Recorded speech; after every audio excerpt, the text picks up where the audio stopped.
Municipal ఎన్నికల్లో డబ్బులు పంచిన అభ్యర్థి ఓడిపోయాక తిరిగి ఆ డబ్బులు వసూలు చేస్తున్న వీడియో మంచిర్యాల జిల్లాలో వైరల్ గా మారింది. మంచిర్యాల కార్పొరేషన్ 9వ డివిజన్ బీజేపీ అభ్యర్థి జాడి రూప ఎన్నికల్లో ఓటమి పాలయ్యారు. అయితే ఒక్కో ఓటుకు 3,000 రూపాయల చొప్పున ఇచ్చామని, అయినా ఆశించిన మేర ఓట్లు రాలేదని ఆవేదన వ్యక్తం చేశారు. దీంతో నగదు పంచిన ఓటర్ల జాబితా చేత పట్టుకుని మరీ డబ్బులు వసూలు చేశారు.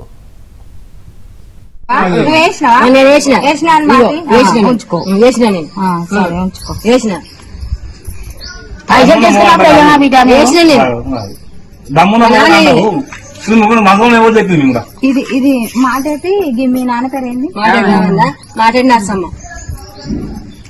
నేను మంత్రాలు ఇవ్వరు, నువ్వు రమ్మనాలు ఇవ్వరు, వచ్చి అడుక్కునేందుకు చెప్పు. 3,000 లెక్క పెట్టుకుంటా. రేపు ఉండే డబ్బులు మిమ్మల్ని ఏకరు ఇప్పుడు కదా.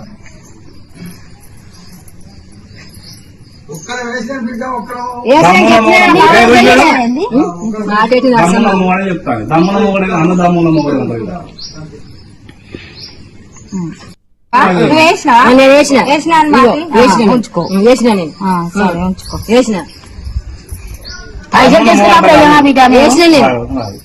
దమ్మున మంత్రం ఎవరు చెప్పింది కూడా.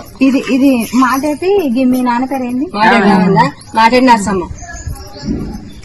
నేను మంత్రాలు ఇవ్వరు, నువ్వు రమ్మనాలు ఇవ్వరు, వచ్చి అడుక్కునేందుకు చెప్పు. 3,000 లెక్క పెట్టుకుంటా. రేపు ఉండే డబ్బులు మిమ్మల్ని ఏకరు ఇప్పుడు కదా.